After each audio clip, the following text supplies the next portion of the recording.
All right, sorry about the breakup there. All right, so as I was saying, there are three terms in this problem as well. Okay, next we have the substitution property of equality, which is very fun stuff, I think. Personally, it says if A equals B, then A can replace B in any expression to produce equivalent expressions. So this is when we get to actually put numbers into expressions and solve for them. So this one's quite a bit of fun, I think. And so we've got four examples here. Let's get started with. So the first one, A, x squared, so x is 2, so I'm going to have 2 squared plus y. Y is negative 3 minus z. Z is 1/4. Okay, so now order of operations. 2 squared is 4 plus negative 3 minus 1/4. So now we have addition subtraction. We can do from left to right. 4 plus negative 3 is 1. We can write that out if we need to. You wouldn't have to. 1 minus 1/4 is 3/4. So again, you wouldn't really have to write this step. I trust, like that you can make this all on your own in your head, and that's fine.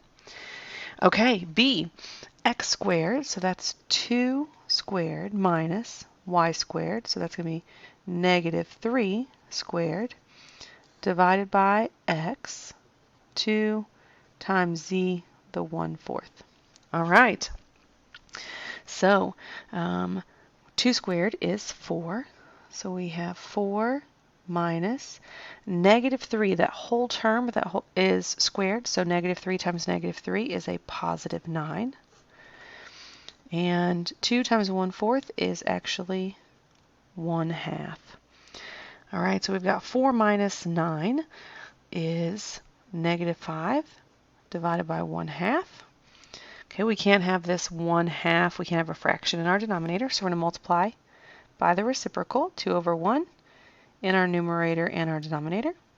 Our denominator cancels, and we get negative 5 times 2 is negative 10. Hopefully that's a good reminder of some math from last year. It's just going to, and I didn't rush through it too quickly for you. All right, C, we have 2 times x, so 2 squared. Right like that. Oh, I'm sorry. I put my parenthesis in the wrong place. Let me go back. So it's parentheses. 2 times 2 squared plus 3 times y. Y is negative 3. So I'm going to put that in parentheses to separate the negative sign. Close my parentheses. And all of that is cubed. All right, so we're going to do our exponent first inside here. So we got 2 times 2 squared is 4 plus, we can go ahead and do this multiplication here because it doesn't affect these terms. So 3 times negative 3 is going to be negative 9, and that's all cubed still. So we are going to do multiplication between these two terms. So 2 times 4 is 8 plus negative 9, all that is cubed. 8 plus negative 9 is negative 1 cubed. Negative 1 times negative 1 is positive 1. Positive 1 times negative 1 is a negative 1 again. So we've got negative 1 there. All right, D. It's a little bit longer. Well, we've got 2 times the quantity, x. So 2 plus y, negative 3 here. So put that parentheses around all that. Minus y. So negative 3 times z, 1/4, plus z, so 1/4 squared. Sorry, it's almost off the page there. It's in my spiral. All right, so we have this set of parentheses here we can do first.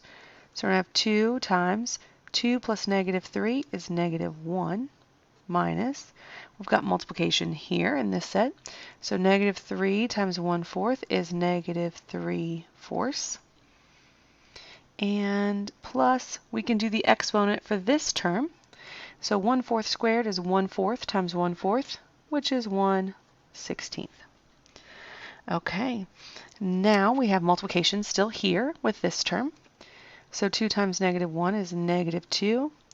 Minus a negative we can change, right, to adding the opposite. So let's change that to plus. So negative 2 plus 3/4 plus 1/16. Okay. Then we need, in order to do some of these things, we need some common denominators. Unless you can do negative 2 plus 3/4. I believe that you could do that. Like in your head, this would be negative 8/4. So negative 8 plus 3 would be negative 5. So again, you don't have to show me every single step, but show me enough to know where you're going. Negative 5/4 plus 1/16. We need common denominators here. So if we multiply by 4, we'd get negative 20/16 plus 1/16. And so that would equal a negative 19/16. All right. Perfect. Okay. Then let's try some others. Example 5 is just using some temperature conversion. So we're still using this substitution property of equality. We're going to substitute numbers in. We're just going to use a different formula to do it. All right, so we want to, in A, we want to convert 15 degrees Celsius to degrees Fahrenheit, and here's the formula we're using. So Fahrenheit is going to equal 9/5 times 15 degrees, that's our Celsius, plus 32. So I already did the math here. 9/5 times 15 is 27 plus 32. So Fahrenheit equals 59 degrees. Okay, from plugging that in. In B, we're going to convert Fahrenheit, 15 degrees Fahrenheit, to degrees Celsius. And so here's the formula we need there. What is the Celsius if we know the Fahrenheit? So Celsius is going to equal 5/9 times the quantity. This is a little different. 15 minus 32. So it's 5/9 times 15 minus 32. Anybody? Anybody? Good. Negative 17. I'm sure you don't know that one in your head. I did it on a calculator. So Celsius, though, equals negative 9.4 repeating degrees. So it'd be kind of cold. 15 degrees is cold in Fahrenheit. But we'd call it negative 9.4 degrees repeating Celsius. All right, that's a wrap for lesson 1.2 in our first recorded lesson. Good luck on your homework, and I'll see you tomorrow.